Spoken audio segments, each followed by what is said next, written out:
ഏറ്റവും കൂടുതൽ ഒരു നേട്ടം രേഖപ്പെടുത്തി പോസിറ്റീവായിട്ട് സെറ്റ് ചെയ്തൊരു ഓഹരി എന്ന് പറയുന്നത് ഇന്ന് BEL ആയിരുന്നു, ഭാരത് ഇലക്ട്രോണിക്സ് ആയിരുന്നു. ഏതായാലും കമ്പനിയെ സംബന്ധിച്ച് പോസിറ്റീവായിട്ടുള്ളൊരു ന്യൂസ് നമുക്ക് ഷെയർ ചെയ്യാനുണ്ട്. കമ്പനിയുടെ ഒരു ന്യൂസ് എന്ന് പറയുന്നത് കമ്പനി നിലവിൽ ഇപ്പോൾ 644 കോടി രൂപയുടെ ഒരു കരാറ് കമ്പനിക്ക് ലഭിച്ചു എന്ന രീതിയിലുള്ളൊരു ന്യൂസാണ് ഇപ്പോൾ ലഭ്യമായിരിക്കുന്നത്. ഡാറ്റാ സെൻറ്റർ, കൂടാതെ ship fire control system, tank navigation system, ആശയവിനിമയ ഉപകരണങ്ങൾ, അത്തരത്തിലുള്ള കാര്യങ്ങളൊക്കെ ഉള്ളൊരു അതിൻ്റെയൊക്കെ ഒരു നിർമ്മാണവുമായി ബന്ധപ്പെട്ടൊരു കരാറാണ്. ഏകദേശം 644 കോടിയോളം വാല്യൂ വരുന്നൊരു കരാറാണ് ഇപ്പോൾ BELന് ലഭിച്ചിരിക്കുന്നത്. BELൻ്റെ ചാർട്ട് ടെക്നിക്കലി ഇപ്പോൾ എന്താണ് ഇൻഡിക്കേറ്റ് ചെയ്യുന്നത്?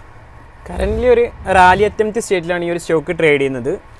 ലോങ് കൺസോൾട്ടേഷൻ അതിന് ലാസ്റ്റ് 3 വീക്സ് ആയിട്ട് ഈ ഒരു സ്റ്റോക്സിൽ കാണാൻ സാധിച്ചിട്ടുണ്ടായിരുന്നത്. ഇപ്പോൾ ഒരു 0.3% നേരിയ തോതിലുള്ള മുന്നേറ്റമാണ് പ്രകടമാവുന്നത്. 384 എന്നതൊരു ഹൈ റിജക്ഷൻ സോണാണ് ഈ ഒരു സ്റ്റോക്കിനെ സംബന്ധിച്ചിടത്തോളം. അതിന് മുകളിൽ ഒരു സ്ട്രോങ് ക്ലോസിംഗ് ലഭിക്കുകയാണെങ്കിൽ ഒരു ബുള്ളിഷ് റാലി എക്സ്പെക്റ്റ് ചെയ്യാവുന്നതാണ്.